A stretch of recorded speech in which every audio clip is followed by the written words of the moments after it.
today let's talk about death. Now, I'm not talking about literal experiences right now, more death as a concept, death as an ally or a friend.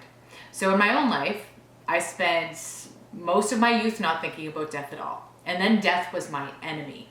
Later, I learned how to make friends with death, or at the very least have a cordial relationship. Cordial is maybe even pushing it too far. Maybe having an acceptable tolerance of death is what we can hope for, with ample amounts of respect.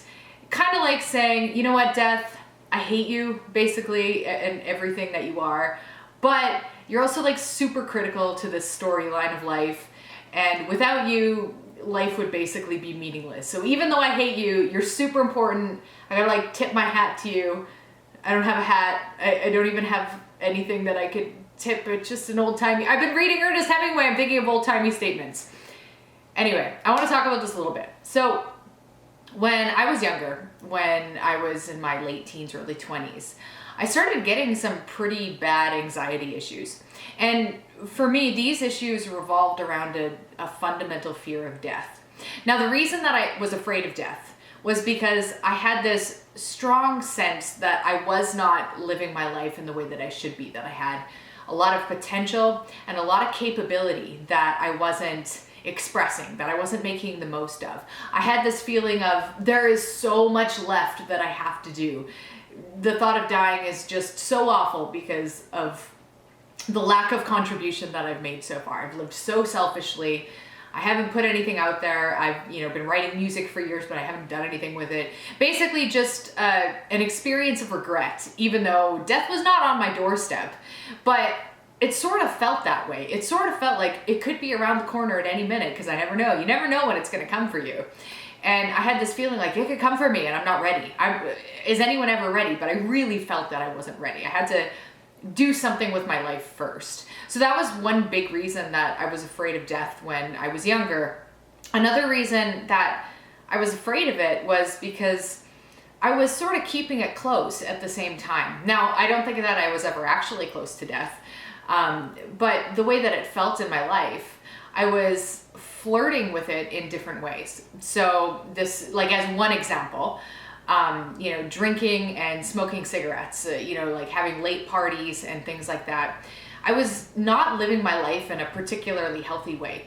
And though I was young and resilient, I did feel some degree of physical toll. Anytime I went for a run or tried to do something positive, it was just like, I really felt like, man, I'm like destroying myself. So I was aware of that, but then I would continue to engage in behavior that destroyed me. So I was afraid of it because I wasn't ready. And I was also afraid of it because I was kind of like tempting it a little bit. I was like, hey, death, I'm going to poke you. Don't come after me, but I'm going to poke you a little bit. So I had quite a bit of anxiety around this. I remember having a couple experiences with having panic attacks related to nighttime, like going out in the evening, going out with friends, doing social things, because I thought, well, I'm not going to be in the safety of my home. I want to be in the safety of my home because then I know death can't get me. But if I go out, like darkness is scary and the nighttime is scary and new social situations are scary and who knows what might happen. There's so much potential for so many more things to happen if I leave my house. So I wasn't like a complete recluse or anything like that. It wasn't super extreme. I wasn't like in that one TV show Shameless, which by the way, I can't watch that series. I watched like the first 2 seasons and it's just way too dark for me. But there is the one character who doesn't leave her house, so that's the connection that I'm making. It was nothing like that, but it was something that I felt inside of myself. And at the time I was creating a lot of music about death. I was afraid of death in the way that I'm afraid of most things. It's equal parts fear and obsession. One example of something else that I've had equal parts fear and obsession of is storms, particularly tornadoes. So when you live in Saskatchewan, it's kind of like the tornado alley of Canada. We don't get nearly as many tornadoes and crazy storms as the Midwestern states, or am I geographically getting that right? Kind of like basically that strip from Dakota down to Texas in a line where those of you who are American get like really wild storms. But we do get more storms than almost any other part in the world next to the United States. And I have been in pretty scary situations where I've seen funnel clouds. I've seen like pretty big funnel clouds, pretty scary storms where there's like a supercell, or you can see the clouds shifting and rotating, and you're just like, oh, okay, so hopefully this isn't gonna come for me. So I've always had a fear of storms, but that fear translated to obsession. Anytime there would be a storm coming, I was like tracking that thing. I was reading all up about different types of storm clouds and storm systems, how to tell if a storm was going to be actually pretty severe, or if it was going to be just like, if it would produce a tornado, it would be a really bad tornado. I watched all kinds of tornado footage of like previous tornadoes, keeping up to date with like the major ones that were hitting different places in the world, following the news feeds of various tornado chasers and things like that. So the way that I was with storms is very similar to the way that I was with death. I just got obsessed with it. I read a bunch of literature about it, like a bunch of spiritual texts that talked about dealing with it. You're reading things like the Tibetan Book of the Dead, sort of like a process of how to treat dying, things like that. So back then, death and I had a really tense relationship. I just didn't want to have anything to do with it.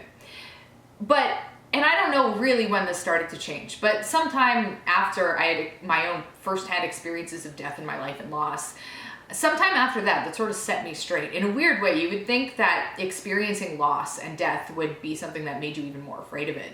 But what it actually did was it made me confront it. And by confronting it, I was able to at least understand it better and understand the purpose that it served.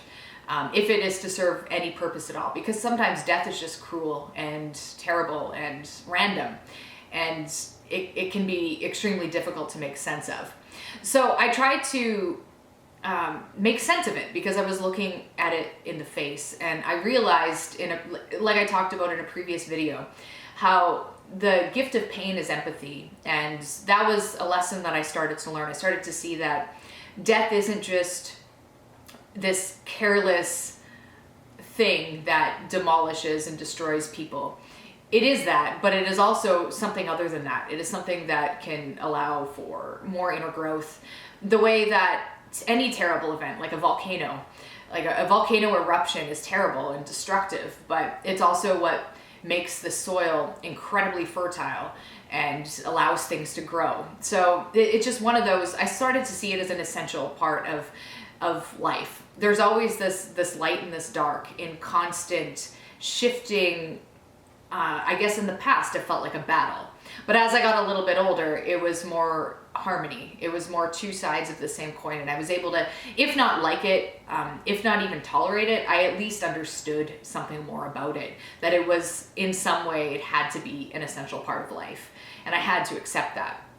Now, years later from that, I've come to a point where death feels a little bit more like an ally than anything else. I don't have the same fear of it that I used to. I don't have much fear of it. I still get scared about situations that could cause my impending doom, but that's more a fear of the situation as opposed to death.